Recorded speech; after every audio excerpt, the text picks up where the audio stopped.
Hi there, I'm Matthew Knuckles with Universal Tool and Engineering. Today we're going to talk about the application and use of tie bars on your CNC tube bender. Now, the tie bar setup is only used for certain situations in multi-stack bending. So here we have an example of a 2-stack bend with a 3-stack cut. So we've got 3 stacks total on this machine. The lower stack is going to be cutting, and then we've got rotary draw bending and roll bending or push bending here at the top. Now, especially when we're using push bending, we're going to come in with a lot of pressure on these dies right here, and we're only using this one shaft in the middle.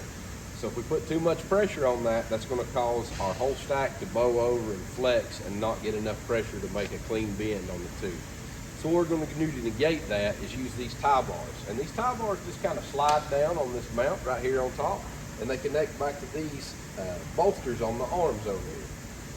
Now, in order to set these, we're going to slip both of them down on there.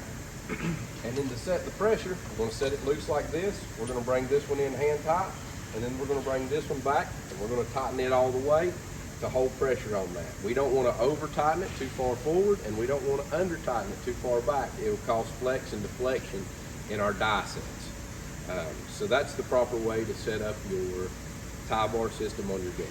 That's this week's Tech Tuesday. Good day and safe bending.